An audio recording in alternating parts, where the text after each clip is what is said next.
В Северной Осетии стартовала акция «Мои безопасные каникулы». Сотрудники МЧС вместе с добровольцами Всероссийского студенческого корпуса встречаются с подростками. Проводят подробный инструктаж, рассказывают и показывают, как оказать первую медицинскую помощь и как избежать опасных ситуаций во время отдыха на природе. Цель – обеспечить безопасность в период летних каникул. Акция продлится до 5 июня. С подробностями Зарина Газаева. Пристегиваем посередине, между карабинами, ровно на колесике. Потом на ушки закидываем карабин. Первый, второй.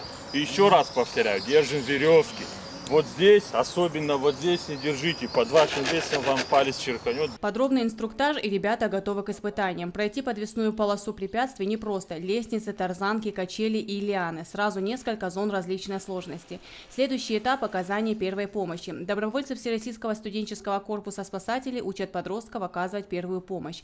Ребятам объяснили, что в первую очередь необходимо оценить состояние пострадавшего, определить характер и тяжесть полученной травмы. До прибытия медиков важно поддерживать основные жизненные функции организма пострадавшего. Как правильно накладывать шину? Мы предполагаем, что у него перелом голени. Нужно брать два соседних сустава, то есть в данном случае это голеностопный и коленный.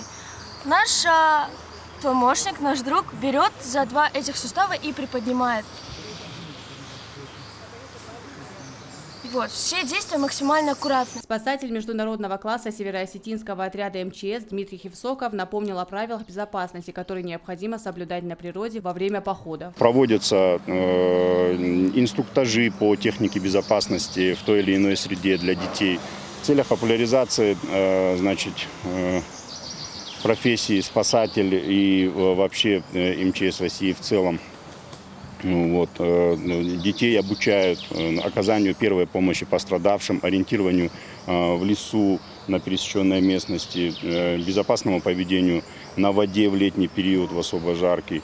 В данной работе Главное управление взаимодействует с Всероссийским корпусом спасателей студенческим, потом Северо-Осетинским поисково-спасательным отрядом МЧС России, Министерством образования, естественно. Все это проводится для детей, для их подготовки, для их безопасности.